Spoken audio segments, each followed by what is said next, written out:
I'm an introvert is bullshit. I'm just going to say that very loudly. I'm an introvert is such bullshit. That's like a crappy excuse for I haven't worked on developing my social skills. I haven't learned the art of starting a conversation. I haven't learned the art of shutting the hell up and listening when somebody else is talking. I think that's something that people underestimate.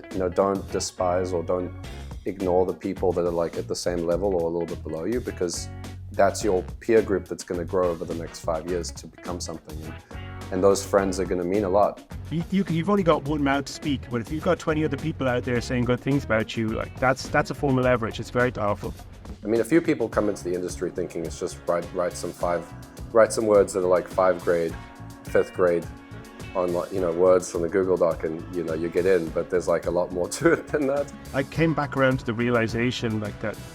Hey, this is actually, I'm kind of overcomplicating all this shit. Like, there are no magic Harry Potter type words that make money fall from the sky. There's basics of human behavior, the things we want, and there's fashion and trends, and there's the wider economy that we all live in. And then there's human psychology kind of at the foundation of all of this. Courses are only going to give you so much information. You actually just got to go out there and get a client, basically.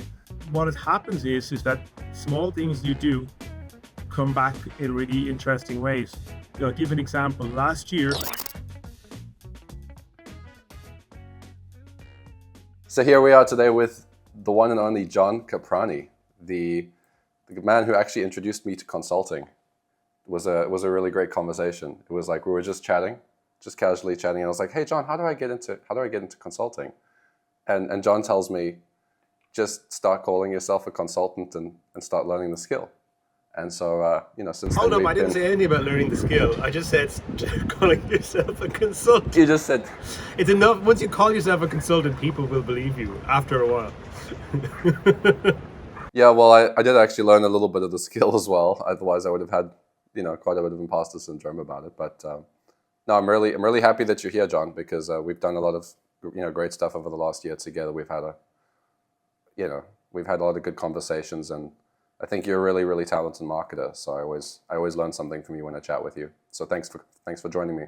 So maybe you could tell the audience a little bit about like how you got into this industry and just how you found BizUp and online marketing and then became a agency owner. Okay, yeah. So my kind of introduction to marketing is kind of roundabout. In my late 20s, I was living in an apartment with a bunch of friends in London. And there was one person who was always like setting everybody against each other. Like he would be telling different people different versions of events and just like subtly manipulating the crap out of everybody. And this guy was really obsessed with like cults and mind control and all that kind of stuff. He was a weird dude. But anyway, I had to move out of that place because it just got too much, too intense. And at the end of moving out, I was kind of traumatized by the whole experience. I was like, how the hell did this guy like warp everyone around him's perception of reality? Like, how did he make it that that other people had a different view on what was actually going on, and we all had different views on what's going on because he was like twisting everyone's perceptions with his words. I was like, this guy, is doing something pretty powerful, and that got me interested in like, what is this like whole like persuasion manipulation thing? How does this happen? How do people like end up in stupid cults and like leave their family behind and give all their money to some weirdo? I was like really curious because I wanted to know how this thing had happened to me, and so I could make sure this didn't happen again. I thought getting manipulated like this is not a nice feeling.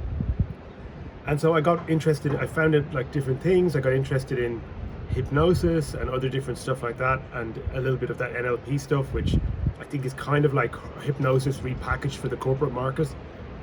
My take on what that is. But what it all brought me to in the end was learning a little bit about a guy named Edward Bernays, who, if you're a marketer, you will probably have heard that name before. He was the guy who's known as the founding father of public relations, he's known as. And he was active doing marketing with big corporations in the United States from the 1930s all the right way through to maybe the 1960s. He was actually a nephew of Sigmund Freud, so he was from a line of very highly regarded intellectuals and people who understood a lot about human behavior and the mind. And I watched this really great documentary series that was on BBC called The Century of the Self. You can find it on YouTube for free. It's 4 hours long. It's absolutely brilliant, and it really teaches a lot about like the sort of almost mechanical nature of a lot of human decision makings and behavior, like the weird stuff we all do that's fundamentally irrational but like kind of hardwired into how our brain works. And I thought this was all really fascinating, but I didn't really see an application for it, and I was working in the construction industry at that time. And then a couple of years later I found out about this thing called copywriting from a podcaster named James Altucher. He's a guy from New York, another very funny and interesting guy. And he had a popular podcast, that was around 2013-14, and he used to have like people from Agora and other big copywriting marketing things on his show, and it just all sounded really fascinating. And then my construction industry job moved from kind of project management into sales and marketing, so I started to actually use some of these things in my work. And around about 2018 I decided, hey, this construction industry, the downside is like it ties me to one place. I have to be standing by a particular plot of dirt to get some money, and I don't like that. I want to have a little bit more freedom and flexibility. And my family and I were planning to move country at the time. We were living in Fiji. We wanted to move back to Ireland. So I said, okay, I'm quitting construction. I'm going to go in on this marketing copywriting thing. And I started then, did some training with a guy from the UK named Mike Samuels, and I got my first client like back in the beginning of 2019. That was 5 years ago. So you actually had a good context about psychology and sales before you actually found copywriting, and it was like a smoother transition than maybe. I mean, a few people come into the industry thinking it's just write some words that are like 5th grade on, you know, words from the Google Doc, and you know you get in. But there's like a lot more to it than that. So there is, you know, I got like two opinions on this. One is when I came into the industry, you know, I started to invest in some courses and masterminds, and like I kind of bought into this idea of like there's some elusive secret that's always just around the corner, you know, like the ice cream man with his van. You can hear the music 2 blocks away, and you're like, where the hell is that ice cream? Like, it feels like that. And that's what they want to sell you when they're selling coaching and trainings a lot of the time. And I bought into all of that. And it's funny because the first training I did with Mike Samuels wasn't like that at all. He's very, very business-like, very matter-of-fact, very straight up the middle. But I like, you know, some of the guys from the US in particular are very much more hypey. And I bought into the hype, and I kind of went down that road of like all these complicated, you know, formulas and frameworks and all this other stuff. And after a couple of years of trying various things, and some stuff going okay and other stuff working well but feeling scummy, and then some other stuff that just didn't work at all, I came back around to the realization like that, hey, this is actually, you know, I'm kind of overcomplicating all this shit. Like, there are no magic Harry Potter type words that make money fall from the sky. There's like, there's basics of human behavior, the things we want, and there's fashion and trends, and there's the wider economy that we all live in, and then there's human psychology kind of at the foundation of all of this. And went back in that direction. And now I really do try to be like, I call it being aggressively basic. I try to be as simple as I can at all times, because whenever I try to complicate things, it always just is a disaster. It never works. So like, and give a really good example, like a funny example actually. This week I'm doing a promotion for a business in the US. It's a local business, and they're having an open house, and they're like, all they want to do is get people in the door, because they know if people come in the door, they usually spend a couple of $100, and they have a lifetime value in the sort of like high 4 figures. People come back for years. So we launched a bunch of ads for them, just saying, hey, we've got this event on this day, all sorts of different hooks and appeals. What's the winner? The winner is it's like so basic. It's just like a headline says, there's a party and you were invited. 6 bloody words, and that's our winning ad. The most basic shit usually is the thing that does the best. Which type of lead did you use? Which secret angle did you use? What headline template did you use, John? I love simple stuff. It's just so much more. It's just so much more pleasant to do marketing like that than all this fluff that a lot of these guys, you know, subscribe to. I mean, I'm sure there's some effectiveness to it, but it is for me. I think I just avoided a lot of it in the early days because I was burnt out working all day for my one client. I was really, really busy with that client. And so when people in the team were talking about like studying so-and-so and learning so-and-so, I kind of dodged that whole situation of subscribing to the fancy formulas because I was just so busy with the client work. I just didn't have the mental bandwidth to like want to go and consume random stuff. And I don't think I've ever really had that. And like, I never really find it super interesting. I prefer to just do stuff. I like to learn as I do it versus study the theory of something. But that definitely helped. Like being super busy with that client definitely maybe saved me from consuming a few courses. But I'm curious because you mentioned in the beginning there was a guy, right, that that you didn't want to get caught up in his stuff where he was being a bit salesy and scammy. But then later on when you got into this industry, then you did buy you did join the hype train. Like, was it, did they get you from a different angle, or like how did they get you to go back into that world? No, so the original person I bought from, Mike Samuels, is very direct, very matter of fact, and I really liked all of his stuff that I did. But like, that wasn't enough for me at the time. I remember like I bought his stuff, I really liked it, I did training with him and I really enjoyed it, and I know Mike today and I'm in touch with him and like consider him a great person to learn from. But like, at that time you get in, you knew this is all very exciting, you're meeting new people, it's a different industry to other industries I've been in before. There's a lot of extroverts, a lot of people who are very social, and it's fun. And then so you start to see people who are very, at least have the appearance of being very successful. They're very extroverted, they talk very hypey, and you start to think, okay, well, this is working for them, maybe this will work for me, and you buy into it, and you're kind of buying into like a kind of daydream a lot of the time. Not that I've gotten value out of every kind of course or program I've invested in, and I'm glad I did, but on the other side of some of them, I'm like, okay, there's a core of like valuable stuff here, but a lot of what they're saying, teaching, preaching is just kind of fluff or things that are like self-serving, like what Colin Terrio, who we both know, talks about like the idea of like copywriting and direct response marketing.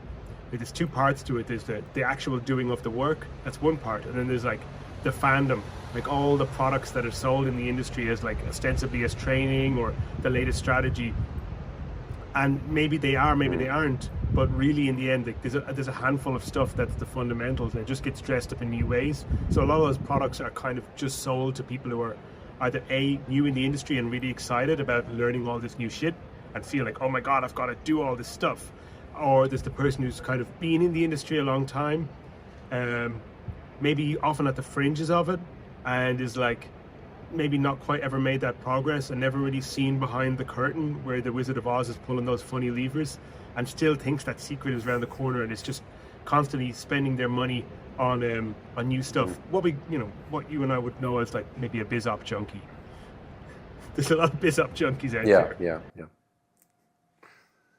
I've definitely spent, I've had my fair share of courses that I've been through and spent plenty on courses. It's interesting that there's a fandom, because I have noticed that there's a few copywriters or aspiring copywriters, and they do treat it like that. And when you first said that to me, it was like I'm sure, because Colin said it to you, but I only heard it from you, and I was like, oh, this is a very good point. There are a lot of fans. How do you make the transition in the early days, like when you don't have any clients, when you don't really have any authority, and you are just sort of on the fence looking in? And, courses are only going to give you so much information. You actually just got to go out there and get a client, basically.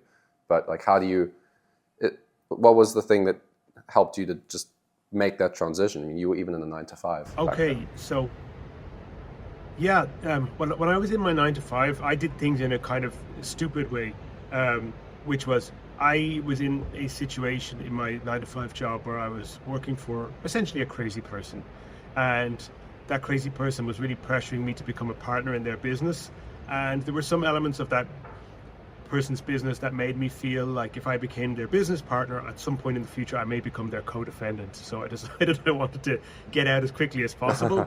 And so I actually ended up just doing a burn the boat situation, quitting my job and saying, okay, I gotta make this shit work now. I gotta go find some money to feed my family. And that created a lot of stress and tension for at least the first 18 months, where I was constantly in the state of fear that everything was going to collapse, and my whole family were going to be living under a bridge together, eating baked beans from a can, shivering, and thankfully that never materialized. But that was how I felt initially, and I don't recommend that situation for people trying to transition out of a full-time job. The better way would be to get some clients on the side. But how did I actually get my first clients? Well, the very first one was my personal network. I actually just started to tell people I knew that, hey, I'm doing this thing now. And as a result, some people I knew found me and referred me clients. Like literally like family members, cousins, like my dad even referred me a client through his business network. You know, like, oh, I know this agency owner needs some help. Do you want to go talk to him? I was like, yeah, went and talked to the guy. And that's like a good starting point, because at least it just gets a few dollars in and makes you think, okay, this is potentially sustainable. That was the first thing I did. Second thing I did was get into some communities. So online, because I quickly realized I'm Irish. I don't live in Ireland anymore, as you can see. It's bloody miserable there right now. At least that's what my family are telling me. But I was living in Ireland, and there's not much of a, it's a very small country, 5 million people. There's a, what passes for a like marketing sector or marketing industry there is all pretty much corporate and brand, going and working in an agency for a fixed salary, which I just was not interested in doing. So I didn't go near those guys. I'd had a couple of encounters with like local brand agencies and trying to work with them, but they were just so bureaucratic, so meeting heavy. I was like, I don't fancy this at all, even as a consultant. I could see that the industry was mostly in the US. I knew that was where the clients were, where the money was. I was like, I need to connect to people there, and the only way I'm going to do it is online. I didn't have the money at that time to travel to the US and attend conferences and things like that. So I just started to look at, okay, what communities are active on Facebook that I can become a member of. And then I actually did, I bought a program from a guy named Stefan Georgi, very well-known copywriter. And he had a course that was out around that time called SMBC, really good course. And what he did that was interesting was, to sell the course, he launched a community. So he said, hey, I'm doing my pre-launch. If you want to join this, like, by now, you will get to be part of a private Facebook group. All the first round of buyers are going to get to be part of this. I'm going to be in that like Facebook group every day, helping people to implement the course and get the most out of it. So it's almost like you're getting free coaching from me. And really, really good piece of marketing the way he did that, gave you like a taste of what it would be like to work with him more closely. So I bought that course, joined the like private group. There was about 200 people in there to start off. And it had multiple benefits for me. One was I watched how Stefan like proactively like built relationships with all of his new customers who had just bought his program. He was really proactive about like being like putting content in that group, helping people, answering questions, solving their problems, and making people feel like, hey, this is a great experience. I'm really happy I bought this program. That was one part. And then the next part, of course, is like by doing that, he's showing people who bought his course, hey, you could possibly join one of my like higher priced coaching programs where you're going to get more ongoing help from me. And I ended up actually joining one of his higher priced programs later on, his mastermind program at that time. But so I just saw like, okay, this guy is proactive, he's engaging people, he's building his network online through Facebook. I'm going to do that. And so I just started to be proactive. I was in a few different Facebook groups, which were at that time, like 2019, 2020, a great way to connect with people. I'm not so active in any groups anymore, so I don't know if it's such a great strategy nowadays. But I just started, okay, I'm going to proactively be helpful to people. If somebody comes in with a question and I think I can give some useful help on that, I will. If somebody asks for help, I'll just try and give them a resource or help them out and collect resources and share them. So I collected a few different resources, like lists of like different like useful things that people have put out for free, and collected them into one page and just shared that with people. I compiled a list of a lot of different offers and publishers and like a contact list of the industry of about maybe 600 or 700 names of different like publishing houses inside of the direct response business, and names of people at those companies and their email addresses. And I used to share that with people, and all that stuff like really generated a lot of goodwill, got a lot of people to know my name, and got people just wanting to help me out. And that was it. Just proactively being helpful in the end was what really built things up. And that's kind of been like how it's been since then. That's how I first, met you, actually, because I heard about you from other people, and it was like, John is the most well-known man in direct response. that was like the ongoing joke on Facebook for a while. It's just like there were even jokes of if you're mutual friends with John, it's that's a if yeah, it's okay. So I thought that was that definitely left an impression on me, because you did a fantastic. I mean, all these things that you were doing, you built so much goodwill and so much positive connection to people in the industry without having to see anybody in person. And I didn't see that previously very often, because I think a lot of the guys that I saw that really did well in our industry, they were all in Canada and the US, because they always just fly right over to Tennessee or where else do they have those conferences? The ClickFunnels conferences, that was the big thing in 2020 and 2021. They'd fly over to, I don't actually know which city it was anymore, I can't remember. But they'd go to the city where the ClickFunnels events would be. And I just remember, like, everybody that was in the ClickFunnels room, that was the industry. And fortunately for me, back then, I was actually in Canada for a short while. So I actually brushed shoulders with several people that were actively going to events. And I got a lot of introductions and referrals from that in the early days. But after I moved to South Africa, that was always a big thing in the back of my mind. It's like, how do I stay top of mind in an industry that is actually quite physical? It's not online. Like the American guys, they're all hanging out. They're always meeting up with each other. How do I stay in that loop all the way from South Africa? And so, yeah, it's cool. It's very cool that you put in all that effort and connected with those people. There are still a few communities I've seen online. I haven't seen as many as back in when we were building our reputation back in like 2021. But I think that one other thing I took away from what you said, which I think a lot of people underestimate in the early days, is how open you were to different things. Mm-hmm. You weren't very, very narrow in your approach. You said you got even a referral from your uncle, right? Or was it I got referrals from like early days. My dad and my cousin both sent me referrals, which is really helpful. Your dad.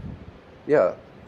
So if they're sending you referrals, that tells me it's like it's not like the kind of businesses that maybe some people go into the industry and they're like, these are the only people I'm going to work with, and I'm going to start here and just power. It's like, you're like, okay, well, I'm willing to do some work for so-and-so, I'm willing to do some work in this industry, just to get the ball rolling. And what we've always talked about, I mean, you coached a lot in my community, the email dojo, is that all skills are transferable. I also really like that you've said that, and I think people need to hear that when they go into this industry, because they think, everything I've done previously, it's like that's the old world. Now I have to build a whole new case for why people should work with me. Whereas it's like, no, the whole thing is it's all peace. It's all one thing. Your experience. Yes, for sure. Everything I kind of did from the business I was in before, I took some of it with me.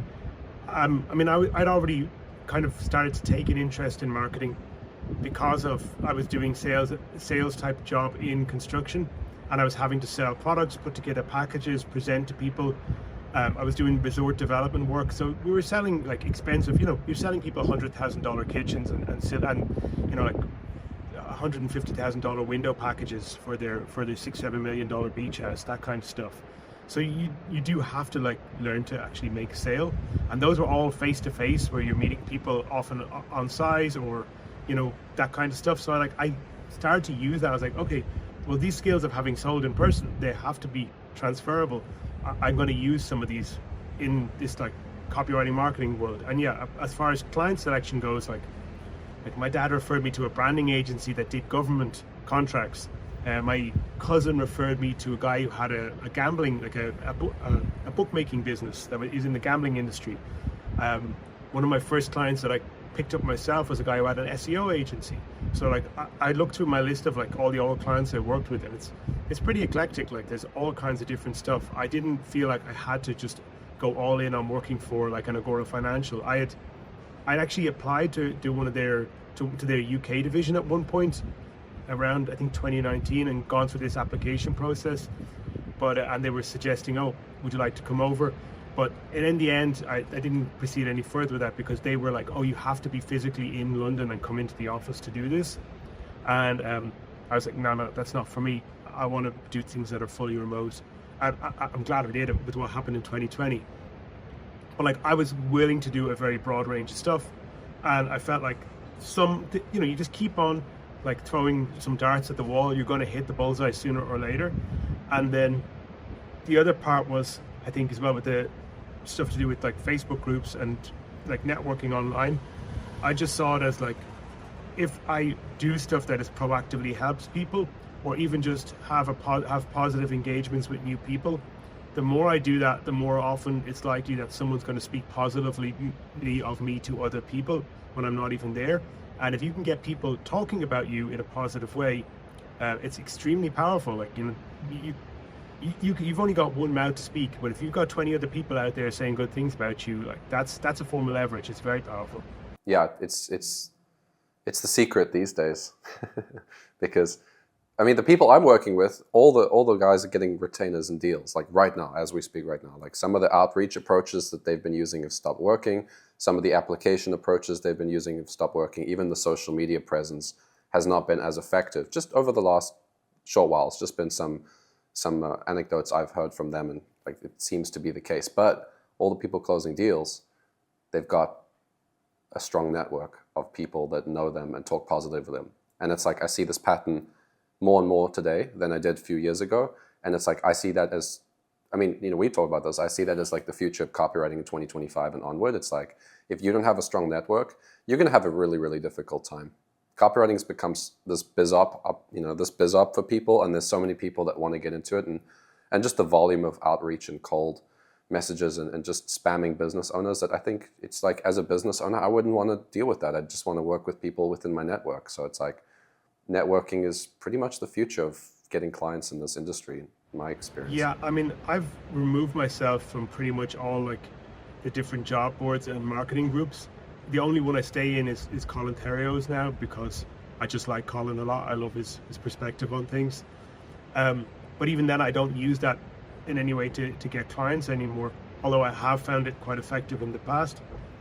And the reason being is that I see, like, anytime somebody posts a gig, even a few years ago, it used to be on like Colin's job board, other job boards, that there will be a decent balance between people looking to hire and people looking to get hired.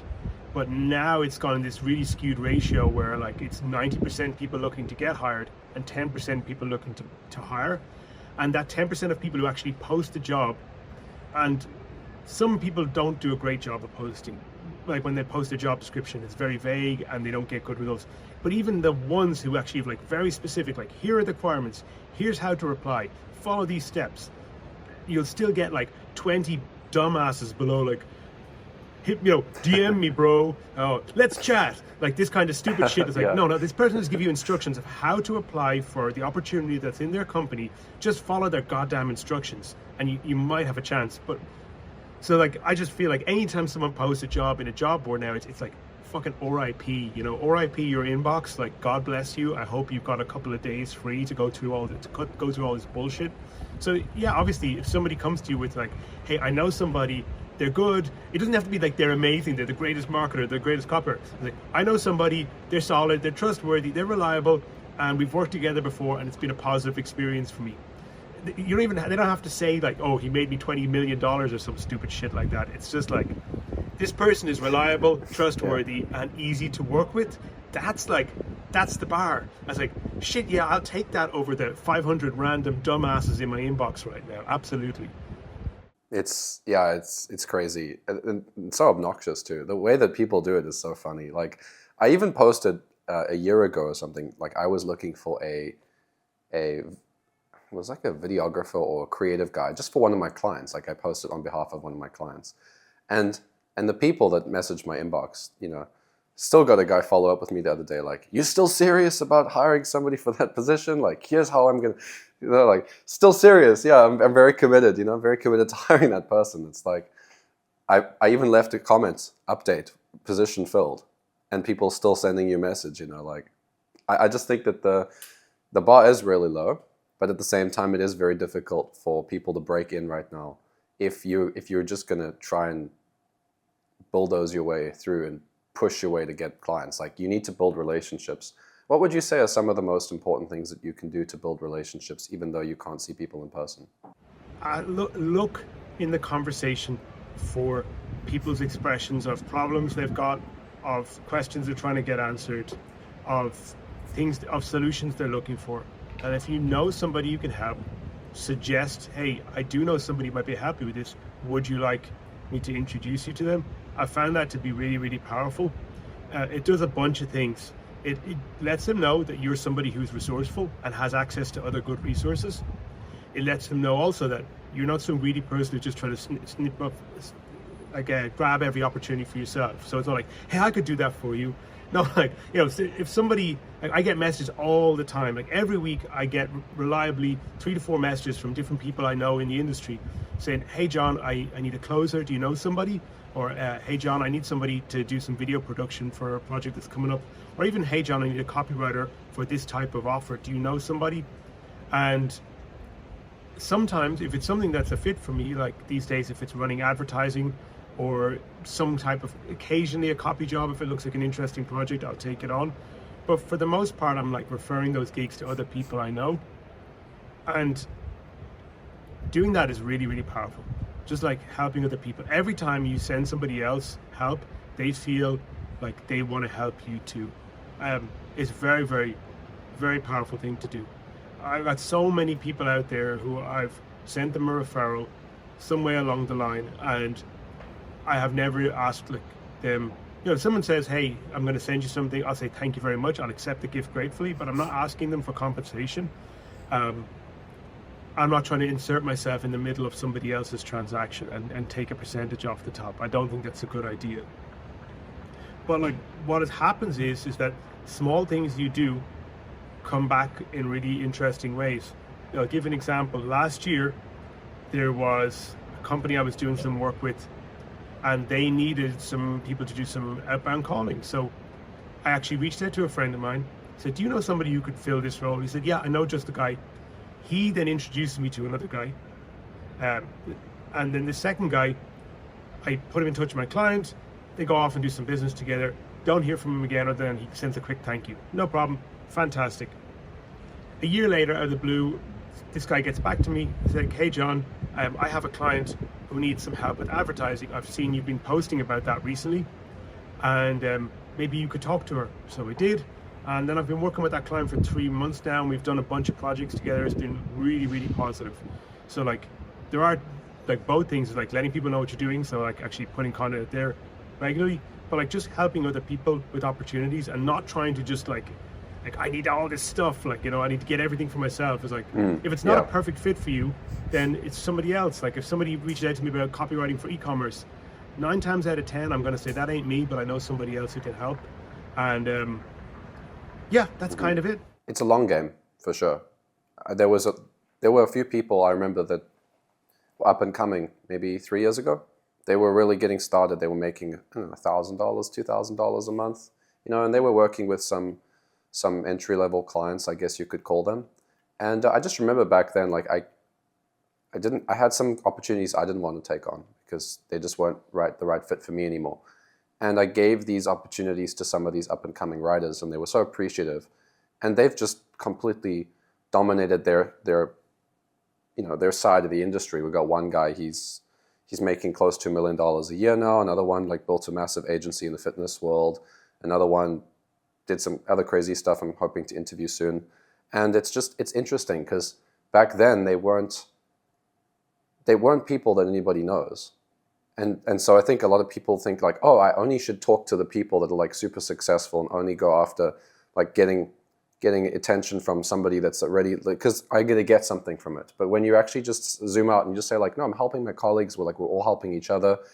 Suddenly some of these people that were just starting out, they accelerate forward, and now those people have done a lot of good things for me that I'm really grateful for. They've helped me in so many ways I never could have seen them helping me, because back then they were only making $1,000. Now one guy makes so much that just giving me a testimonial meant a lot, and it to my audience that saw him give me a testimonial about me being a helpful copywriting coach to him. It's so I think that's something that people underestimate is when you're starting out, don't despise or don't ignore the people that are at the same level or a little bit below you, because that's your peer group that's going to grow over the next 5 years to become something, and those friends are going to mean a lot.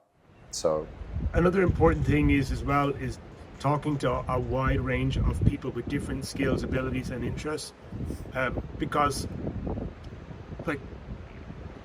it's, if you are decide I'm taking on the identity of a copywriter, I'm a copywriter as I do, and you just go and talk to other copywriters, you are siloed in this like space that's just not going to help you to grow. You are cutting yourself off from a whole heap of different opportunities. Like, you really should be speaking to every different type of business owner you meet, even if they're not your ideal client. You should be speaking to people with different complementary skills. Like, I know plenty of video editors, I know plenty of media buyers, I know plenty of copywriters, I know plenty of graphic designers, I know closers, appointment setters, agency owners, SEO guys. I know all kinds of different people in all different facets of marketing. And the reason why is, like, knowing a little bit about each of them is powerful. Having a sort of like roster of people like that who are your like go-to referrals when a client needs help is very powerful, because that shows you as being like a resource beyond your own skill set, which is very, very powerful. And then there's also, you just get to learn a lot more. And another key thing as well is, like, you get access to things that you wouldn't otherwise have. Great example is copywriters always piss and moan of, my client never gives me the data, I don't know how my copy performed. Of course you don't, you fucking bozo. You only ever talk to other copywriters. Whereas, like, and you know, with the best will in the world, I made this mistake too. I used to ask my clients, how did that copy do? Oh, I don't know, I'll have to ask the team. Do they ask the team? Absolutely not. They're running their business, they've got 100 other things to do that day. They forget about you 10 seconds after the call ends. So what do I do now? And I like, you know, my very few remaining copywriting clients, mostly I'm running advertising, so I see the results myself. But my very few remaining copywriting clients, what do I do when I want results from them? I reach out to the media buyer in their team and say, hey bro, remember that like thing I did last month? Or remember those ads I wrote? How did they do? And you know what? That media buyer, if they're super busy and they don't know me and I'm just some random copywriter, they'll just be like, yeah, I'll get back to you on that, and they never will. But if I've proactively done stuff like helped them with a bunch of shit in the past, they'll be like, hang on, John, I'll go find that info for you. And they'll give me the info that my client doesn't, you know, that the CEO, the client, the guy who's signing the check doesn't know and doesn't really care about either. They'll give that info because I cultivated that relationship. It's like these like simple things that like, unfortunately, a lot of people in this industry don't do, maybe because they I think because of the online nature of things, they don't really realize that this, you know, you have to do that like human relationship building thing, even if it's over a screen, like what we're doing right now. But like just DMs and stuff is not enough to build a relationship. Yeah, I think people need to get on the phone face to face like this, like Zoom, camera on. Yeah, there's a big gap there. Like copywriters, especially copywriters, right? Because that's the, you know, those are the people that typically consume my stuff. But like particularly copywriters, and they're shy, maybe by nature, or they like the introvert aspect of the online space, and yet it's the very thing you don't want if you actually want to make this work, is to be an introvert. And I find it's very interesting, because people are like, oh, I'm going to be a copywriter instead of, I'm not going to go into sales, I'm going to choose copywriting instead of sales. That seems to be like sometimes the option. Should I go into sales? Should I go into copywriting? I'm going into copywriting because I don't want to get on the phone every day and I don't want to talk to people. I just want to hide behind my computer and write words. But it's not that way, is it? So it's like, I'm an introvert is bullshit. I'm just going to say that very loudly. I'm an introvert is such fucking bullshit. That's like a crappy excuse for, I haven't worked on developing my social skills. I haven't learned the art of starting a conversation. I haven't learned the art of shutting the hell up and listening when somebody else is talking and not talking over them all the time. I haven't learned the art of paying genuine interest or asking contextual questions based on what the other person just said a moment ago. I haven't put in the effort to develop those basic social skills to become somebody who other people just like to be around. Like, it's not that hard. Shut the hell up. Put your own wants and needs to the side. Listen to the person who's talking to you and show some genuine interest in them. If you do those simple, like 3 simple things, you're going to actually develop really good social skills in a very short period of time. And like the idea of like, I'm an introvert will very soon become a memory of the past. It's a bullshit excuse. And people say, no, it's not, John. I'm an introvert. It's just my personality type. I'm an INTJ. My fucking nerd horoscope said so. No, bullshit. It's a lie. You're fucking lazy and you're making no effort because you're self-centered. Like, just shut up and listen to other people and show some interest, and things will change very rapidly. Yeah, it's crazy how few people actually do this, though. That's the thing. It's like, even if you say that, and they, like, everything you just said, I'm with you, like, I also used to think I'm an introvert. I used it as this thing. And then I got to the point where I was like, well, all copywriters are saying that they're introverts. So I'm clearly going to use, like, if we're all saying we're introverts, I'm saying I'm an introvert, and they're all saying they're introverts. Maybe this is the opportunity. Maybe the opportunity is to be the opposite of an introvert. That's like, I remember having that conversation with myself. I was like, maybe not quite with the words introvert. It was more like copywriters don't like sales calls, and I'm going to just like sales calls because they don't like them. So it's like, good. There's like my mini advantage maybe. Is like, I'm going to just learn how to deal with sales calls and get on the phone with people and actually close the deal. And I did. I went in a sales program, and I used those sales skills to help me, maybe improve a little bit at sales. And I don't actually think it changed anything for me, the sales program. But what I think did change is that I didn't sabotage the process of getting on the sales call. I think a lot of people actually sabotage the sales process because they're afraid of that last moment. It's like you're talking with a business owner that's very, I don't know, let's say successful by our standards in the internet marketing world. Got like an 8-figure business, got like a big team. They got a very intense personality online when you see them on YouTube or whatever. It's scary to think you can actually get on the phone with them if you're afraid of, if you've got like a bit of a, let's say you feel like an introvert or you feel like you're not good at sales. It's like you're talking to them. I've seen people stall and sabotage those conversations just because they're terrified of actually getting on the phone. And it happened so many times in the early days. I was like, no, I'm going to learn those sales skills. So this is definitely a big opportunity. It's just like the networking with people without having some secret agenda, without trying to turn everything into a business deal, looking out for people in your network, and like actually stop using introversion and antisocial behavior as an excuse or as a reason you're a copywriter. I think just those 3 things alone should set people up. If you're telling yourself you're an introvert, you've got to ask yourself, is this actually true? Or is this just some kind of popular delusion? And I believe it's the latter. It's a popular delusion. It's not actually true. It's just a requirement. You just haven't focused on building up some social skills. And you mentioned doing a sales program. And my guess is, like, a lot of people's view on what sales is being a great talker. But that when you go and actually do some sales training, I've done a couple of sales programs. The better ones, what do they focus on? Not talking. They focus on listening, on contextual listening and contextual responses to what the other person is saying as the key to being effective at sales. Yeah, I wish my program was about listening. It wasn't. Let's put it that way. Well, it was a little bit, but it was more like, it was like listen with your next question in mind, so that as soon as they stop talking, you can insert progress the call. I tried that so many times in the early days. I was like, so here we are today, we're on the phone. I got 40 minutes, around about 40 minutes before my next call. And so I'd love to chat with you about, what we're discussing. And I'm going to ask you, this is stupid, like agenda setting script. And these are like millionaires that have done, like many of the guys that are in this industry, they've delegated everything except sales sometimes. So that the only thing left that they're doing is taking sales calls and leading their team. They know these scripts. They know what sales is like. So when a copywriter comes on with this like sales script that some copy guru gave them, it's like, it's just a joke. It's like, oh, you serious? You're going to try and sales script me? So I just eventually abandoned all that stuff. And I just started saying like, hey, I'm here. What's the goal? What you working on? Let me see if I can help. And then like just have a very organic conversation and just humanize. Like they're just humans that have a problem, and you're a human that can solve that problem. You're actually in a better situation than them. Like they have the problem, not you. Yes.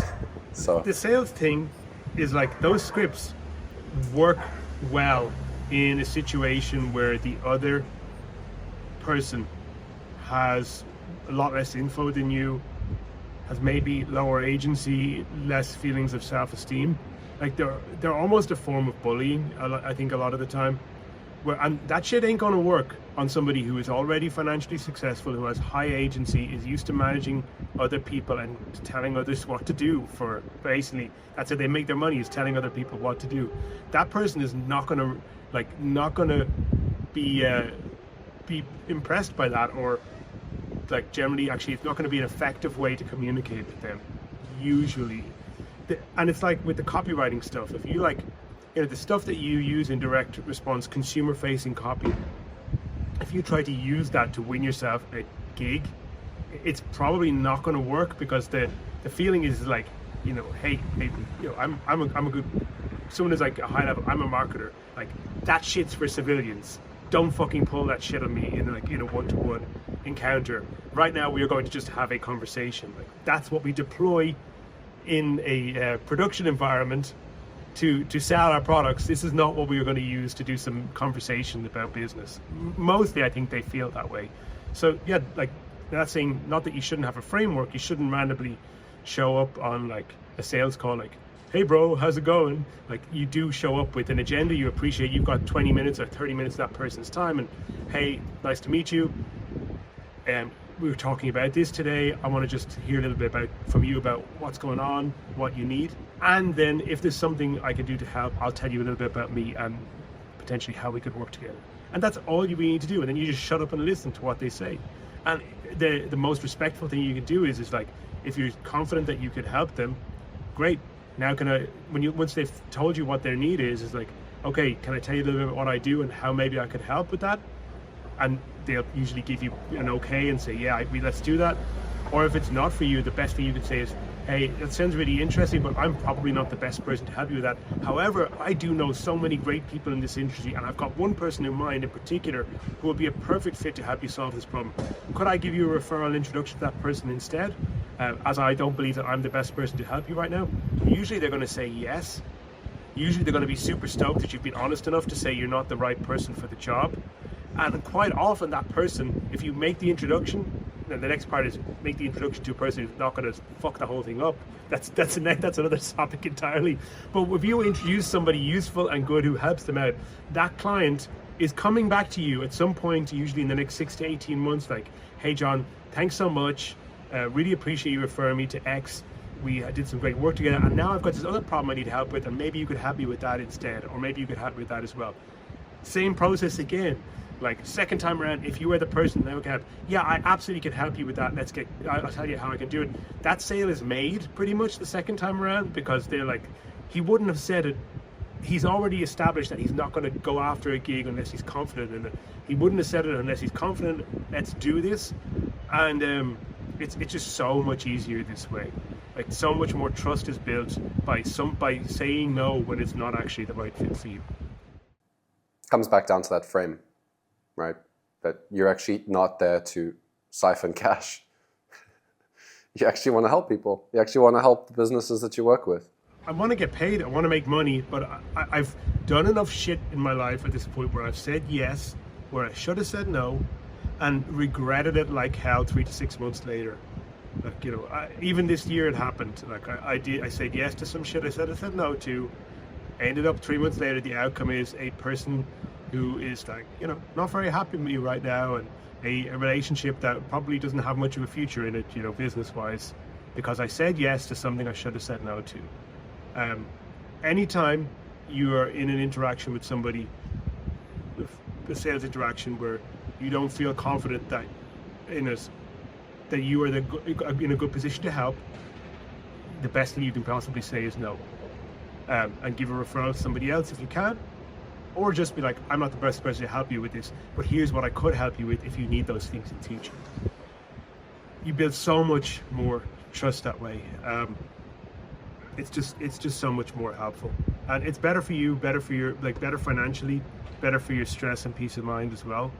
I'm just saying this like as advice to myself as well. Like this is where I have so often people pleased and said yes where I should have said no. I had this situation even just recently with a client where I had started working with them on a project with a very narrow and limited scope, and 2 months later that scope had crept out so far and wide beyond what we originally started talking about that it was stressing me out. The client was getting stressed out. They weren't getting what they wanted. I wasn't getting what I wanted. And I just realized, hey, why is everyone pissed off here? I said, oh, because I haven't advocated for my needs, and I haven't actually just been upfront with them about what needs to happen. So I actually reached out to the client and said, hey, you know what, when we started working together 2 months, this was the scope of what we were supposed to do together. And today the scope is out here much wider. I'm not fulfilling on that wider scope effectively because I can't, based on like the time commitment I've made and the financial commitment you've made, and you're not getting what you want, I'm not getting what I want. And I realized, I didn't then put the blame on them. I said, I realized that it's for me that I haven't actually actively defined the scope of what I can do for you in writing as well as I should have, and I'm going to do that now. And the client actually got back to me and said, yeah, John, I'm feeling the same way, like, and I really appreciate you doing this. I want you to be happy. I want us to have a long-term working relationship together. Can we get on a call today and just talk this through? So we got on a call, talked it through, and then we said, okay, we're going to rewrite a new scope of works for what we're going to do together going forward. We get off that call, the relationship, like what could have potentially been a relationship ending problem, has become where the trust has been increased because I've proactively advocated for my needs and the situation, instead of doing the thing that I've historically done and that a lot of copywriters do, which is say nothing and, you know, basically be that little dog in the meme that's like the whole house is burning around them and they're sitting there like, this is fine. This is fine. It's not fucking fine. Yeah. And like the fear of what the other person might say is what holds you back.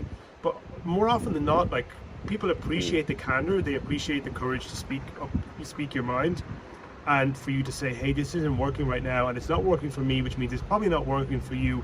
How can we do things better going forward? Anyone who's a reasonable client will respond positively to that, and actually it strengthens the relationship. And anyone who like has a sort of mini meltdown and says, screw you, you're an asshole, you know, and doesn't like that, is probably someone that you shouldn't be working with anyway. So there's really no bad outcomes to that kind of situation. Yeah, there's actually been quite a few times I can think back where I said yes to something as well that just wasn't the right call.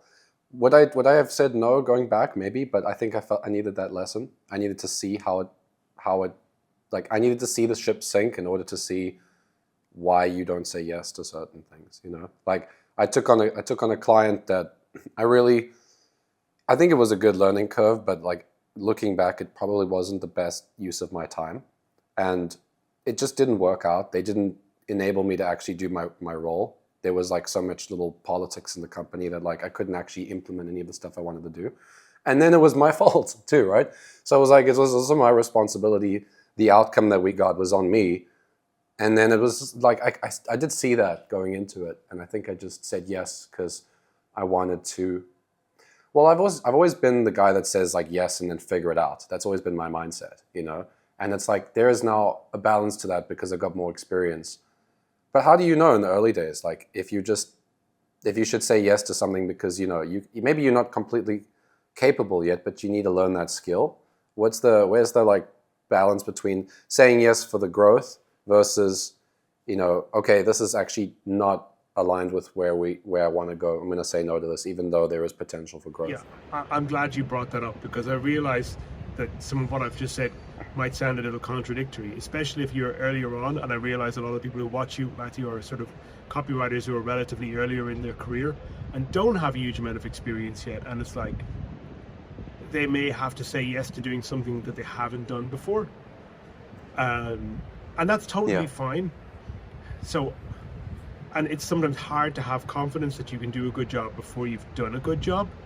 So it's tricky. It's like, I think it's good to be straightforward about your experience level. I don't think you want to hide that you don't have experience in a certain area.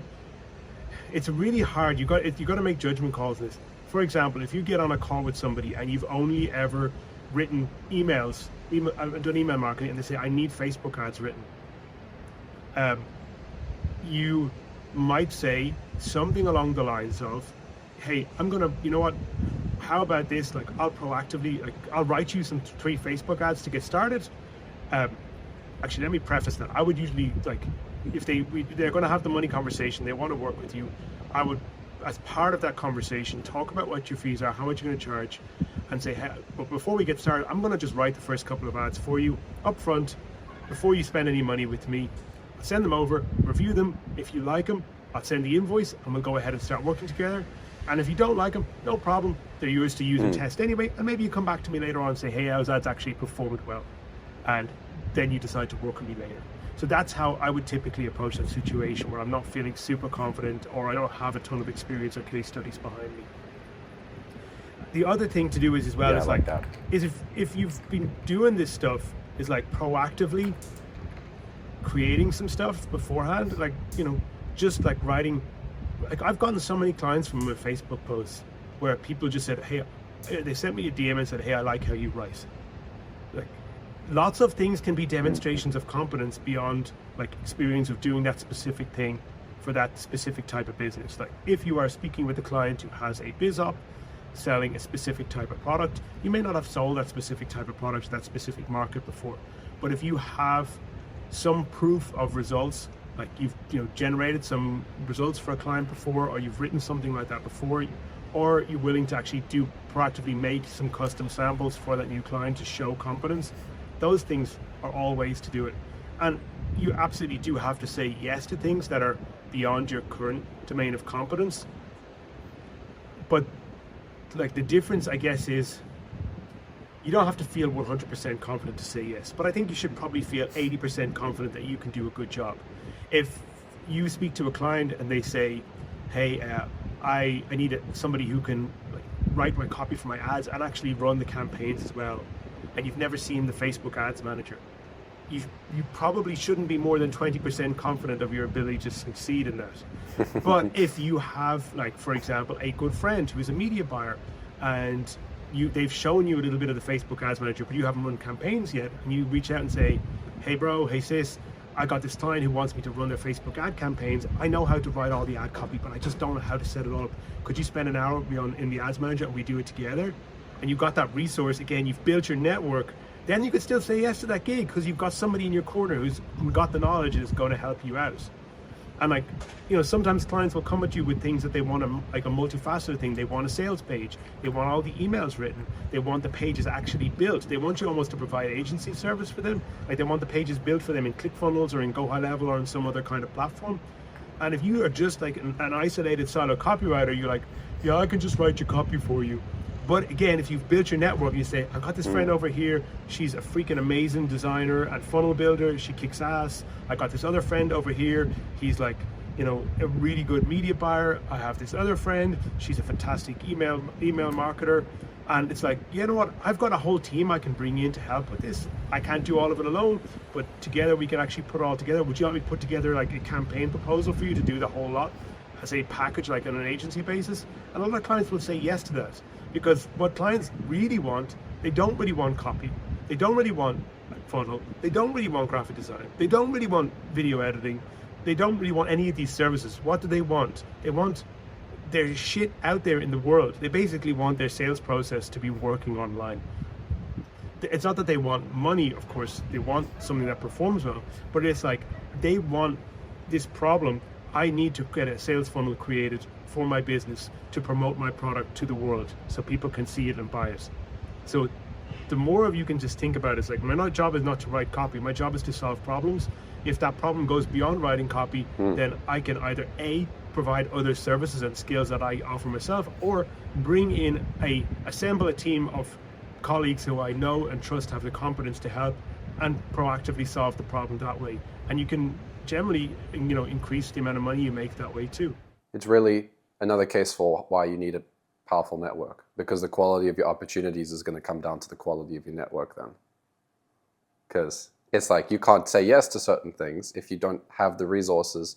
And in my experience, it's always been people that I've leaned on instead of an information product. Because information product is like spoon feeding information. It's like, whereas if I'm actively solving something for a person, like perfect example, actually early in my career, I had an email list I was running. It was like $500,000 a month email list. It was that big one, the big guru. I was writing copy for, that guy. And so I was writing copy for this email list, and I didn't have any courses on how to write emails, but I had 3 copywriters that had more experience than me. They were working with the same team, and they were friends as well as, colleagues. I had a tech expert, automation expert, who had built funnels that were generating 8 figures. So any tech issues I had I could always lean on him.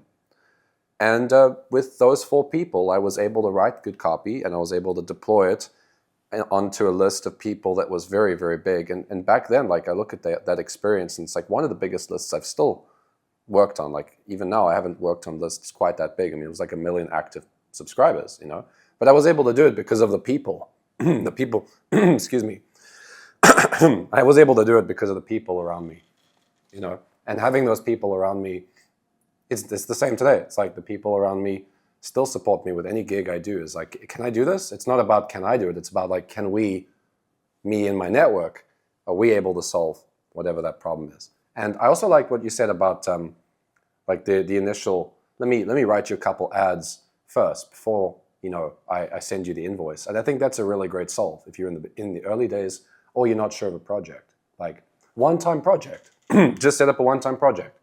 Once you got a one-time project with them, then you can see, like, you know, instead of committing, because I think, again, like gurus' advice is like, take it with a grain of salt, because they're saying, you know, you want to secure the retainer. And I've had many copywriters, they go into the sales call, like thinking, how can I force a $4,000 retainer on a business owner? It's like, first figure out what they want. Maybe they don't even need emails yet. Maybe they're not even at the point where they're like, they're ready for emails. You think that you can give them emails because that's what you want to sell, and you want to sell the 4K retainer, but then they tell you, you know, we actually want to set up this landing page first and write some ads. You're like, all right, well, let's do a one-time project. I'll write the ads and write the landing page. Let's run it. Let's see how it performs. And then if it's performing and there's like a big case for email marketing, let's have that conversation. And that way you're going to secure the retainer way better than if you just start writing emails and they don't have a landing page or ads. You know? I have a client like that. When I started out, and I tried to force the retainer conversation because I was earlier on, and you know, being, you know, following the standard guru advice of like, win that retainer. So we did the retainer for a few months, I think it was about $4,000 or $5,000 a month. And he just came back to me. He's like, this is really not working for me. I don't feel like I'm getting value for money. Sometimes I need a lot, sometimes I need a little, and it's just not really suitable. And I was like, okay, no problem. Didn't argue. I was like, I'll just invoice you once a month now for whatever work you send me. Sometimes I'm still working with that client like 3 years later. Some months there's no invoice. Some months I sent him an invoice 2 days ago for $500. Some months it could be 5,000. Just when he needs something, he sends me a DM. John, can you sort this out for me? No problem. I'll go do it. And he is happy. Love that. And I just get some money, you know, pretty regular coming in, and it's like relatively, you know, it's low commitment. Like I don't have to allocate a certain number of hours to him every month. He just hits me up when he needs something, and I'm happy to do it. And he pays like pretty much instantly when I send an invoice. Like that's, if I had tried to keep on pushing for that retainer when he said it wasn't meeting his needs, I'd have lost that client. And like, you know, that client has been paid me quite a lot of money over the last 3 years, and he's introduced me to a bunch of other people. And it's like, it's like, what is going to give you a longer and healthier relationship with that person? If they're a person that it makes sense to have a long and healthy relationship with. If they're an idiot or an asshole, get rid of them. You know, get rid of them. But if they're a good person who's easy to work with, who is respectful, has, you know, decent boundaries, and pays their bills on time, you know, you want that person in your life. Like, that's a good person to be around. That's a person you might be doing business with for the next 10, 15 years. It's like, of course you want to like create a situation where both parties are getting what they want. The other part about like the network stuff is, yeah, I'm going to keep, I don't want to labor that point anymore, because everyone's been calling me the networking guy for years, and I've done training and courses, including with you. We've collaborated on stuff around networking. So it almost goes without saying at this point, but it's like, you know, it's so powerful. Like this year, I made a move where I said, okay, 2 years ago, I stopped using I want to talk about something else first. The identity. The identity of copywriter is like one that's exciting and appealing to you when you're stuck in a 9-to-5 job and want to get free. Once you actually get out there and start making money and having clients as a copywriter, and that becomes your source of income, it's still great, but there does come a point where you say, is this identity like all there is to what I can offer people? And an identity can become a trap as well. You can get stuck in an identity that doesn't help you to grow anymore. And I came to a point where I said, I don't really want to be just a copywriter anymore. I want to be able to offer more stuff and like get paid for other things besides writing words on a page. And then moved into calling myself a consultant, and nowadays I just call myself an advertiser. But one of the things that like changing the identity was, I came to a realization that copywriting is like it is not in itself a business. And I'll come back to that in a moment. Like, you can definitely be a copywriter and make a good bunch of money, But copywriting is like, it's my visual metaphor for what copywriting is. It's the tip of the spear. Like, it's extremely powerful. You need it, and it's in a lot of cases for a lot of types of business you do need it, and it's extremely valuable. Businesses get a lot of value from copy, a lot of leverage off it when it's deployed in the right way. But it is not in and of service of business. What it is, though, is a foundationally powerful business skill that you can use in so many different contexts. You're not just writing copy for your client. You're writing copy when you post on social media to build your own reputation. You're writing copy when you send a welcome message to somebody you've just connected with to like start a conversation.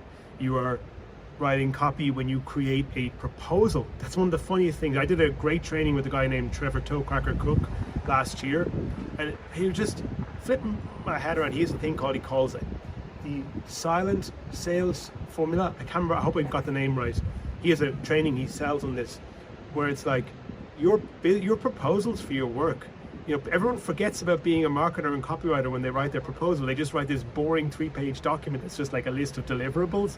And he's like, no, this is a fundamentally great opportunity to actually make that part of your marketing. So he teaches this methodology for making your proposal actually a really great marketing piece. And I can't give away anything about it because I want to protect his IP. But like his thing is like, by the time somebody's asked you for a proposal, do not think that the sale is made, and do not think that like they're going to read your proposal and just automatically send you a big invoice or a big check for your, they're not going to do that. That's your next opportunity to carry the sale and to turn your proposal into a really effective and engaging piece of marketing that makes a person say, hell yes, I want to work with this person. So those things are all super important. The other thing is about the network part is like, who you know and who you help like can come back in such really powerful ways. I have a friend who 2 years ago he just said to me, hey, I'm looking for a gig or whatever, and I had somebody who was talking to me about a gig at the time which I thought I was going to go for, but I felt it's not really a perfect fit for me personality wise.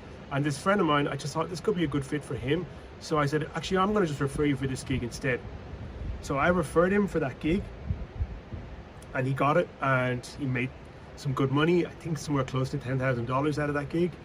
And he then later on told me, hey John, I really appreciated you referring me that gig because I was in a really tough spot financially at that moment, and it just really like helped me when I really needed it. So thank you so much. I'll always be grateful for that. And I was super stoked. Didn't think anything much of it. We've stayed in touch, continued to be friends. But he's gone on to become wildly successful in other areas, like 100 times more successful than me. And this year, when I decided I'm going to get into advertising, I reached out to him because I knew he really knows a lot about it at this point. And I said, hey, like want to learn ads. Can you kind of help me with that? He actually gave me one of his ads accounts to work on. And he let me spend $10,000 on ads on one of his accounts. Now, thankfully, he gave me a lot of guidance on how to run the account as well. Like without him, I would have totally screwed it up, but he gave me the ad account to run, gave me guidance every day for like almost 2 months on how to run the account, and we spent about $10,000 in that time, and I think we made about 40% profit off of that. But he showed me like how the front end works, how you monetize it, to get the sale, how you like set up everything to actually like monetize to make your profit on the back end from your follow-ups with email, SMS, and telephone, whatever else you're going to do. And he taught me all this stuff. And then after the 2 months, like he's like, okay, now you got to go plug in your own credit card and spend your own money. And I was like, okay, thank you so much. Like, so he helped me like learn that powerful skill. So like, and he felt good, I felt good, and it's like, but that expectation was never there 2-3 years ago when I referred that gig to him. But like, he didn't forget it, and when I needed his help, he was very, very happy to go above and beyond for me in a way that very few people would, to help me, upskill and develop myself. That's a really cool connection, man. I don't think that many people have that opportunity to spend thousands and thousands of dollars online with a friend, actually like there with them, actually helping them out with it. Again, it goes back to like, what is your intention in the industry? Why are you even here? Like, you here just to make like pure cash? I mean, you're going to spend your whole life building an online career. I think it's like, why not make friends? Like, why sit in your room all alone? For me, I've got like, I live in South Africa, right, John? So like I've got a couple of close friends here, but a lot of my connections and community is all online because I actually really connect with a lot of these online people. And it's like, it's added a lot of color to my life just by having all these friends online as well. So like for me, it's not even about the networking at this point. For me, it's just, I really enjoy talking with really interesting people who are doing really cool things. And you don't always find that in, I don't know. I mean, I probably could find it if I went to some local area here, but it's a lot easier to find somebody that has, the same interests as me by just being on the online space because we both do marketing. It's much more interesting. So now that you've done the advertising and you've honed in that skill and you've combined it with copywriting, now you're running ads for clients. Is that what you're working on these days? Yeah, I moved into advertising. I kind of had done quite a bit of stuff related to like coaching and biz op stuff, and there's good stuff in the industry, but I felt like a lot of times with coaching and info businesses, and that's oftentimes there's not a lot of substance to them. When you work inside these businesses, they're so focused on the front end acquisition that they just don't do the work of actually fulfilling well for their customers, because their resources, their money, their payroll budget is so pushed so much in this direction of like driving front end customer acquisition that there's not much resource left over on the fulfillment side. And that is not everybody in the industry, but that is more often the rule than the exception, I think, sadly, in a lot of like info and coaching businesses. And there are rare people out there who are the opposite. You're one of them, which is why you and I have built a friendship. I've worked in your community. I've come and done guest coaching in your community, and the level of service you deliver to the people who come to you for coaching and mentorship is very, very, like, it's a differentiating factor. It's why so many people leave all these powerful testimonials for you online, and it's really fantastic to see. I love being in it. It's a very positive environment you've created for your people. And I still have actually one client who's still in the coaching industry, and he's the same way. Like, he's still actively he's still active as a practitioner in the skill he teaches.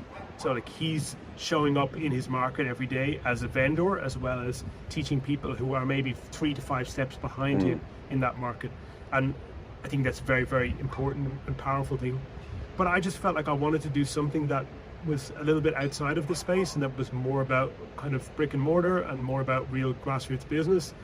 And so this year I said, okay, I'm going to do local business lead gen, and I'm going to actually bring back in some of the knowledge I have from the past, whereas I'd moved very far away from stuff related to construction and built environment, and I felt like I wanted to do some of that stuff again. So I've been working with landscapers, I've been working with like tree service businesses, I've been working with a whole bunch of other different like local service type businesses. I've been working with plastic surgery type business. I've been working with medical spa and like beauty treatment, laser skin clinic type business. I have connections to that industry through my sister and my wife, who are both in that industry.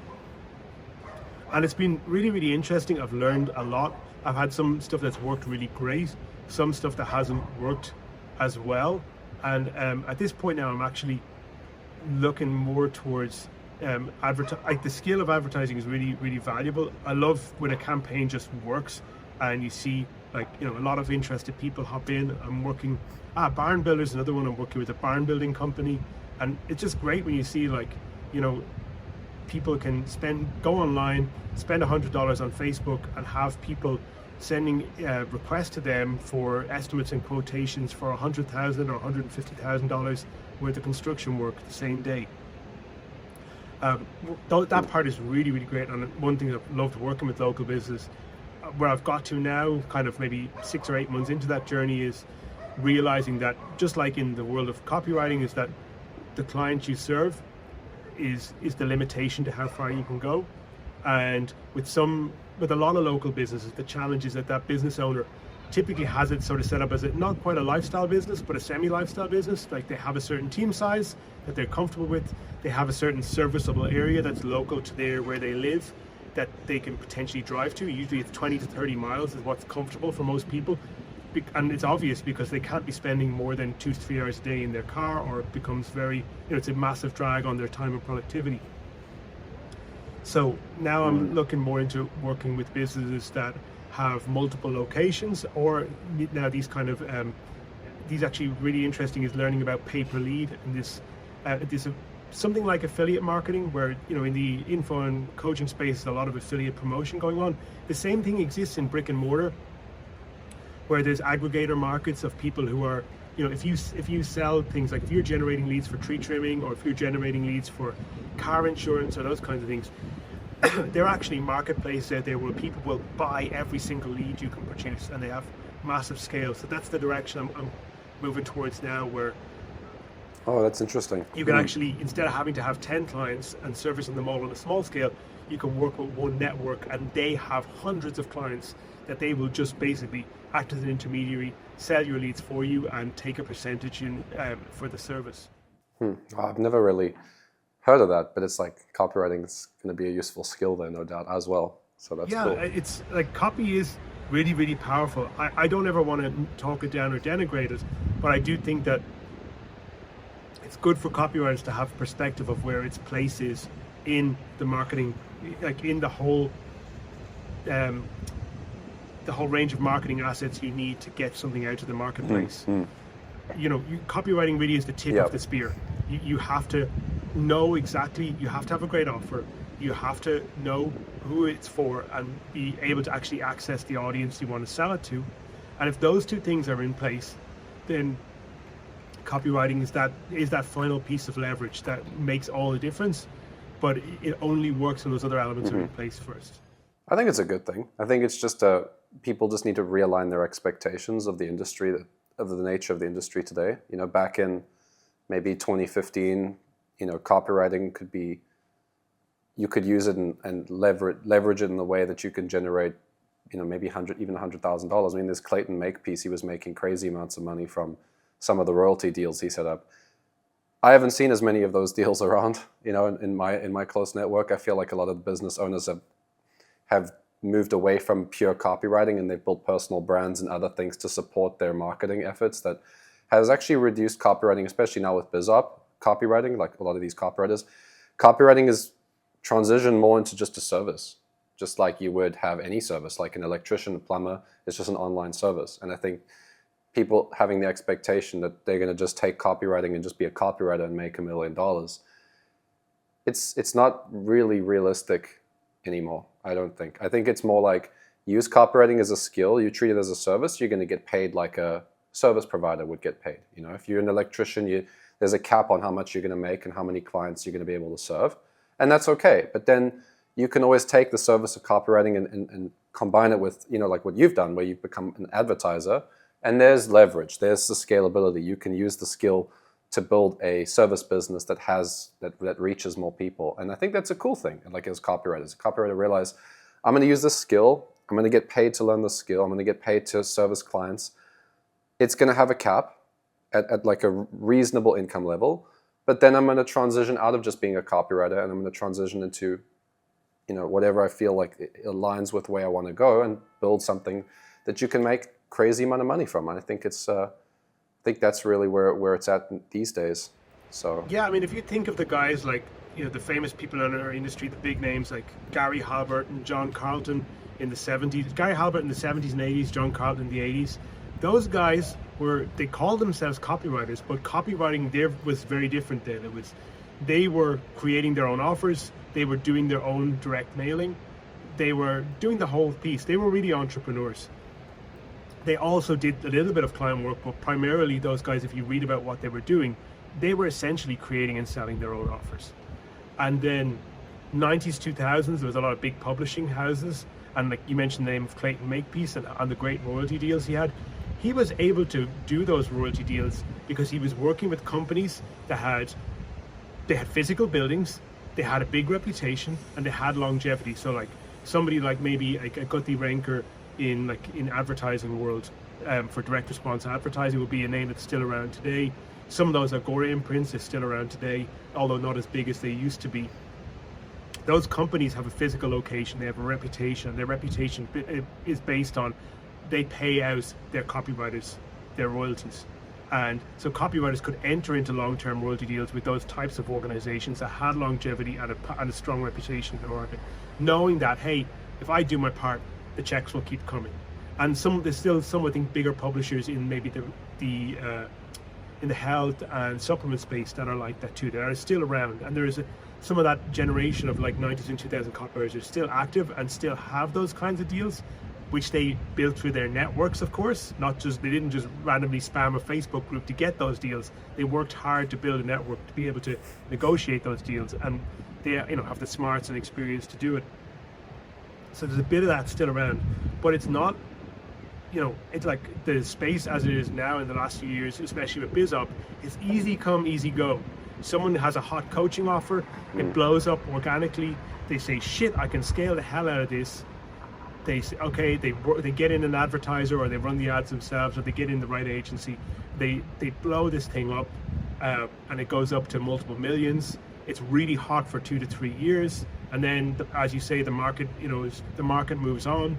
There's a new message. It's very trend driven. People are always looking for that new secret. The old secret gets revealed, and it becomes tired. People see behind the curtain, and they want a new secret. And that company, as quickly as it blew up, it's gone again. You cannot work out long-term royalty deals with that kind of business. That's not going to be around in 3 to 5 years' time, because how do you know? What happens? Like your residuals, can you trust them? No. Is Agora offering those kinds of royalty deals to younger copywriters now that it offered historically to some of their top people? I seriously doubt it. I'm sure there are still a handful of people who are probably mostly in the age range of mid-40s to late to mid-60s with those deals, but those people in their 20s aren't getting those deals. There's no way it's happening. And yeah, just the pace of things is, the pace at which offers decay has gotten much, much faster. Like there was still a lot of direct mail in the industry in the 90s and 2000s. The internet was in its infancy at that time. A lot of that isn't around today, or if it is, it's servicing an older marketplace. And as that market ages out, it will decline. Like I don't think the direct mail space is going to work so well with people who are in their 20s now. Even when they get into their 70s, they're not going to be interested. Whereas people who came up with that in the 70s and 80s would still receive an open direct mail now. But it's just that's how it is. Technology has just shifted the whole market a long way. Yeah, that's very fascinating. I love that. I didn't know a lot of that, so that was really insightful. It makes sense. It does make sense. The longevity of most of these businesses, it's like even if you did set up a performance deal at the speed that these guys scale, their actual operations in their company. I mean, I had a deal where I tried to secure performance just because I had a good reputation with somebody, and I came in more as a business partner than I did as a copywriter. And so we agreed on this performance deal, which was pretty generous. Like I could have made a potential like $8,000 extra per month just from performance, but they never set the tracking up properly. Like they just didn't have the infrastructure to even set up the tracking. And I'm like, I've been here 3 months. We have this deal, and we still haven't set up tracking. What's going on? Like why we haven't set up even tracking yet? And we have this big performance deal that so, even if you do manage to secure a performance aspect of the deal, there's like, is the company actually capable of fulfilling it? And will they want to after they've paid you $25,000 out of their pocket? Are they going to want to look at that money that they're going to use for their Lambo and be like, oh, you know what? Like, let me give to the copywriter because we had a deal. Yeah. We had a deal. They'll write the check once. They'll write the check once, yes, and it'll fucking sting, and they won't feel like writing it a second time. And then it's time. Then they're going to want to renegotiate. And you, as a copywriter, let's discuss this. As a copywriter service provider. Oh, but we have an agreement. No, you don't. You don't have an agreement. And even if you have a contract, it's probably some bullshit you copy-pasted off the internet. And even if you do have a real contract that you had a real lawyer draft for you, that contract is only as useful as your financial ability to enforce it, which means you have to be willing to pay court fees, pay your lawyer to actually, to litigate the whole thing. You're not going to do it. You're not going to do it. And so, the idea of a performance deal, this year I bought a great book, which is Charlie Munger's book, who was recently deceased, Warren Buffett's business partner, a book called Poor Charlie's Almanac. Fantastic. It's been recently reprinted. The old version of it is out of print. There was a big version of it. There's an abridged version now, which you can get for $20 off Stripe. Stripe are now a publishing press as well. Or they actually have it for free on their website if you want to just read it. but I would recommend buying it because it's a book that you will probably want to scribble margin notes in. And he just keeps on coming back to incentives all the time. It's like, just think about the incentives. The incentives in those kind of performance deal for them to offer you a performance deal where you're getting a percentage of the profits. The incentive, if they have no cash flow, i.e. they don't have a proven offer, or they are just generally dishonest and don't want to pay, or they're inexperienced too, the incentives are quite strong for them to offer you performance because it's money they don't have, or money that they don't think they're ever going to have to pay out, or money that hasn't been made yet. So it's notional money. Mm-hmm. The incentive is very strong for them to say, hey, let's give you some performance, because they don't want to take some money out of their inevitably always finite cash reserves now and hand it over to you. They don't even necessarily want to plug a credit card into your Stripe invoice. They need to, that cash is their lifeblood of their business. They want to guard it jealously because they're trying to grow something. If they are a bigger business that's established, that has very strong cash flows, lots of money coming in, great range of products, proven offers, they want to give you a percentage? Of course they don't. Of course they don't. They've got all this shit. Like you're just like, again, you're the tip of the spear. They'll give you a fee. Mm-hmm. And you're right, it's like it's becoming more and more like a service provider. I've always said that copywriting is like a skilled trade. It's very much like being maybe not a plumber, maybe something more like somebody who makes decorative stuff, like a carver or cabinet maker. You know, you're making something that can be very functional. Like you can make just a box of, like, you can go to IKEA and buy a functional cabinet for $30. Or you can go to some like really beautiful artisan craftsman and spend $20,000 for the same cabinet. The difference is in the quality of the material, the time and energy and love and labor that gets put into it, and the experience of the person building it. So for me, I use the metaphor of that kind of like very high-end woodworking, carving, like skilled artisanship. That's what copywriting is very much is in my mind.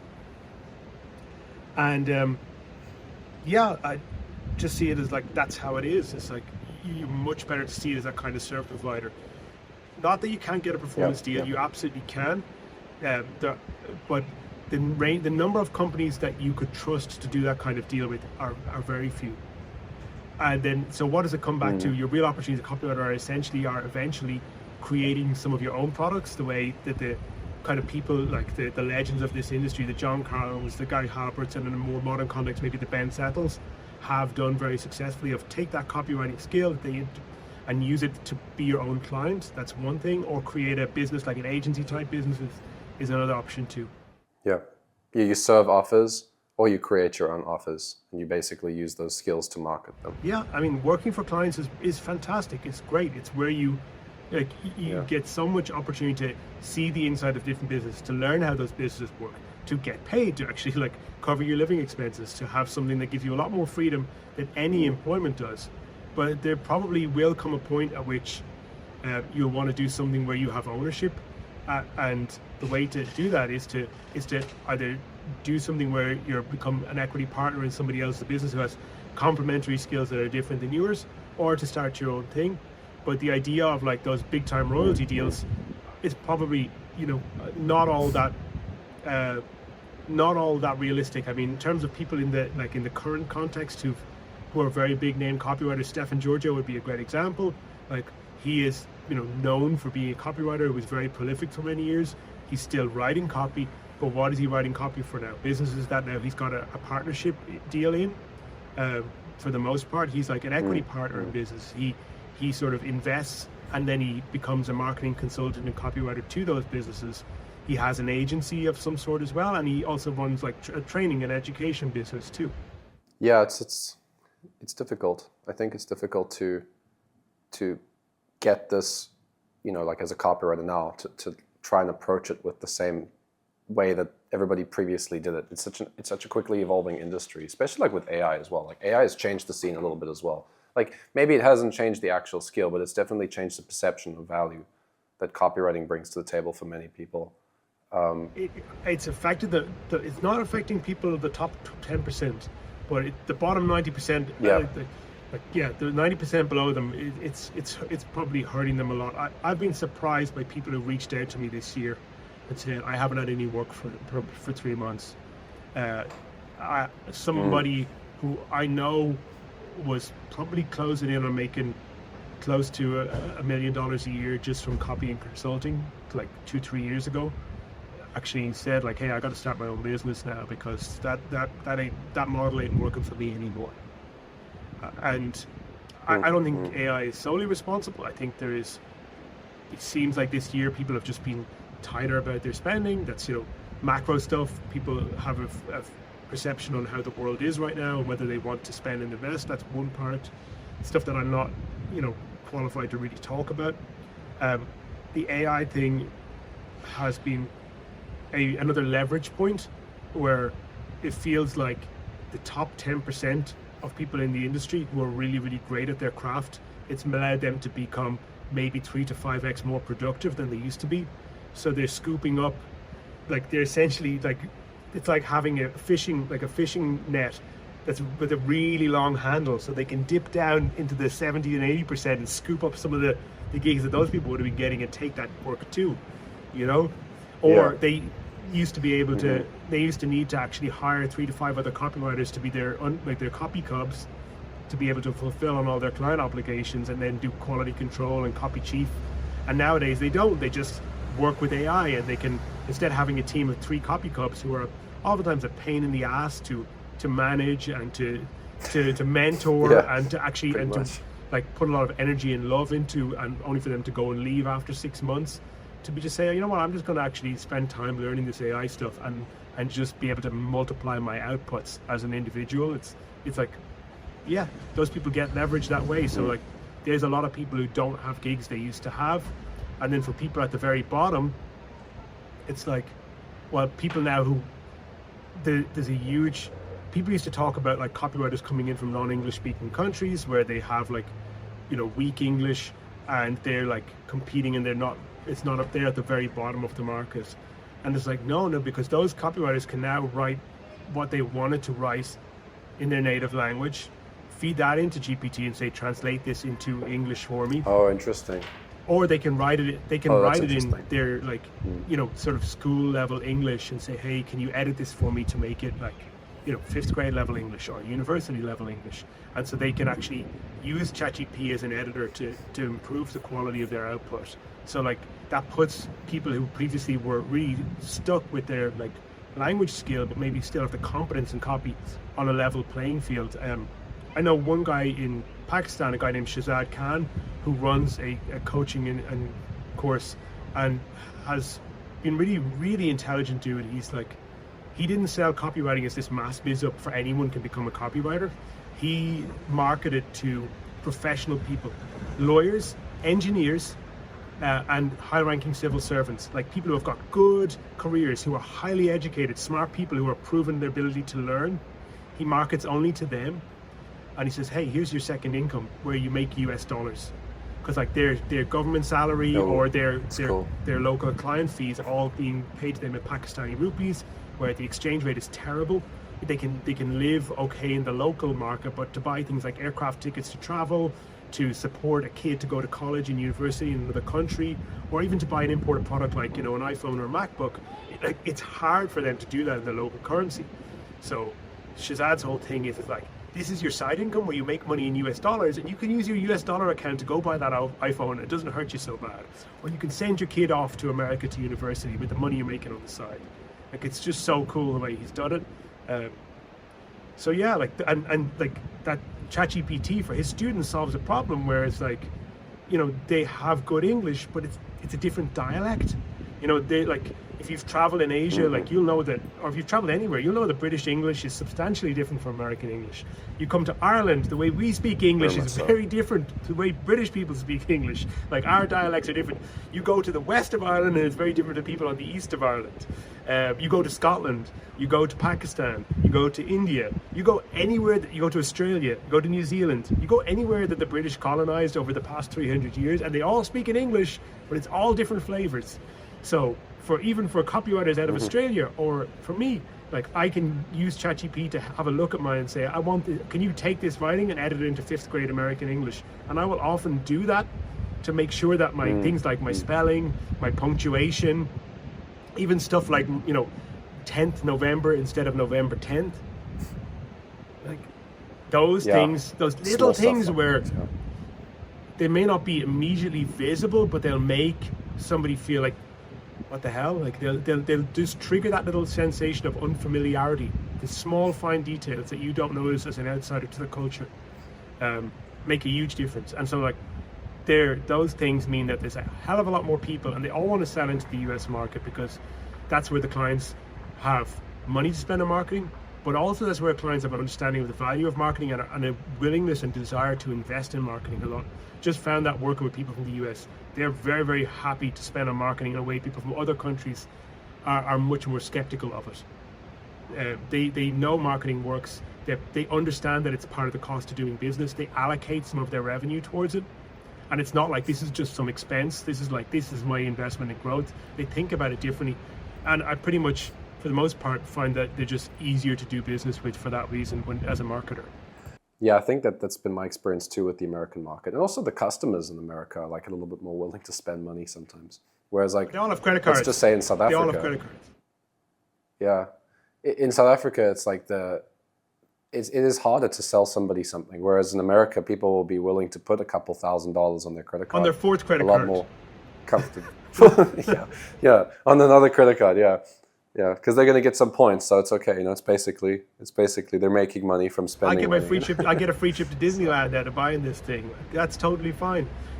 The level of consumer credit in the U.S. market, it makes it so much better for selling stuff. Like as a copywriter, if your clients in the U.S. and they're selling into the U.S. market, your job is so much easier.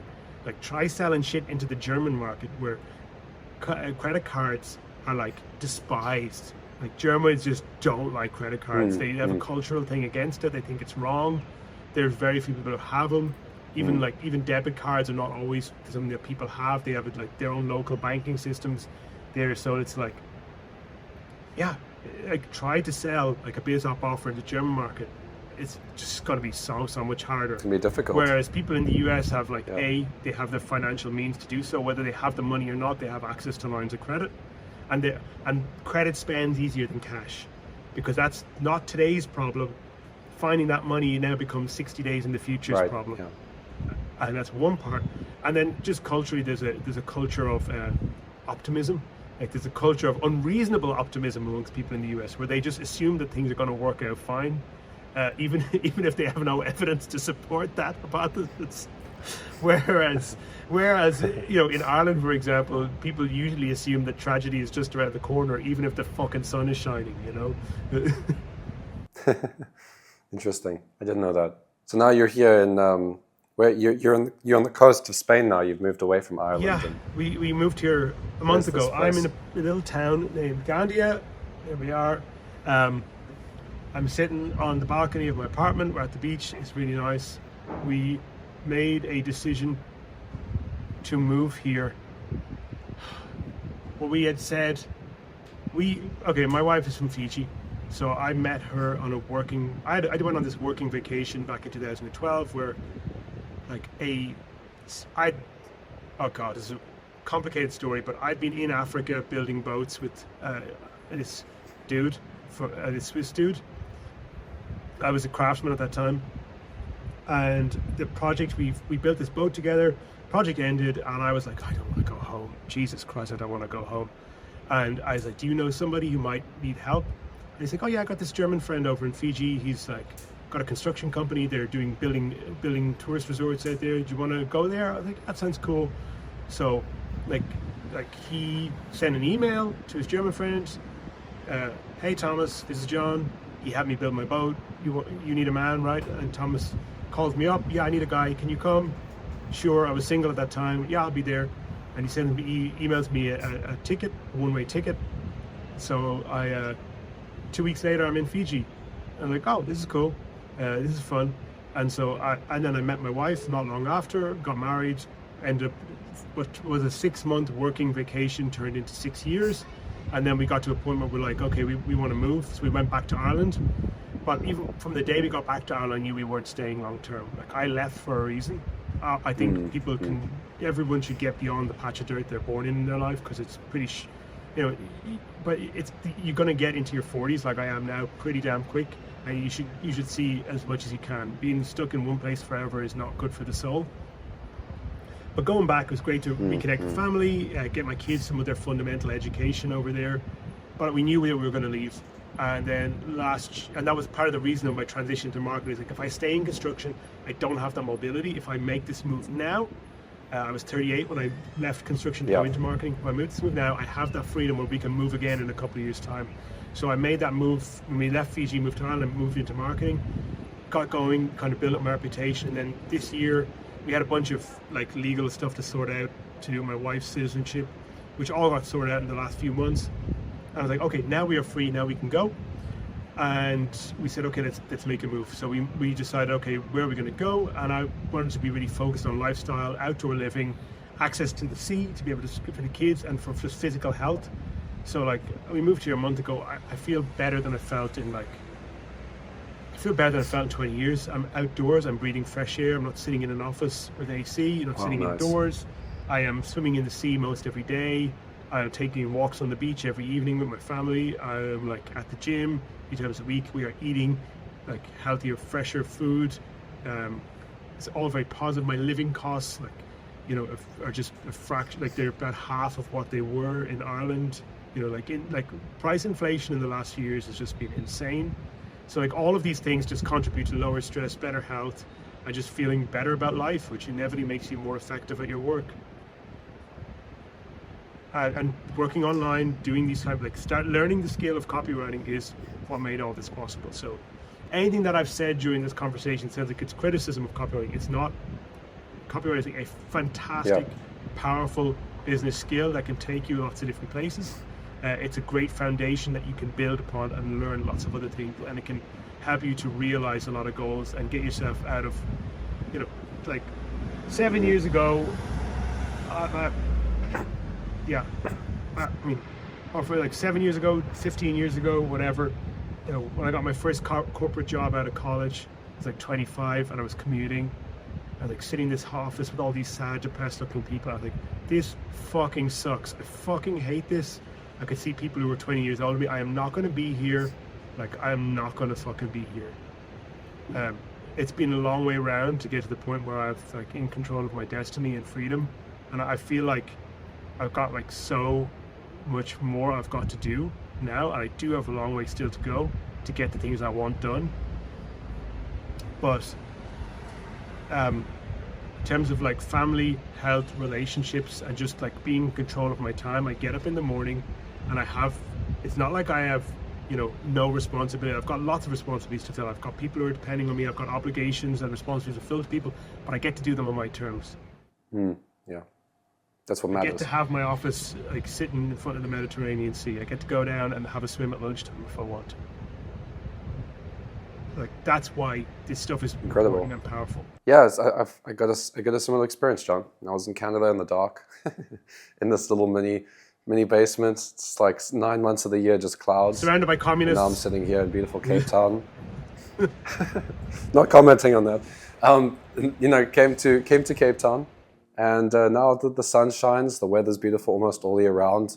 One of the most beautiful beaches in the entire world is 15-minute drive away. It's just, it's beautiful what copywriting and online skills can do for you and change your life completely. It doesn't have to be about making $5 bazillion and the gurus need to make it about. It's not about the Lambo, it's not about the Bugatti. It's actually just you get to reclaim your free will, basically. You get to reclaim your control over what you want your life to look like. It's a beautiful thing. John, it's been a pleasure chatting with you. I really appreciate you showing all these things. And if people want to get in touch with you, where can they find you? Okay, 2 places. Obviously, just find me on Facebook or Instagram. It's John Caprani. Or you can go to, I've got to update my VSL. If you my business website is firedigitalmarketing.com. Reach out, have a conversation. There's rarely going to be an agenda. Happy to meet new people. Yeah, thanks so much. And again, thanks for your time and chat Cheers, soon. Matthew. Thanks so much.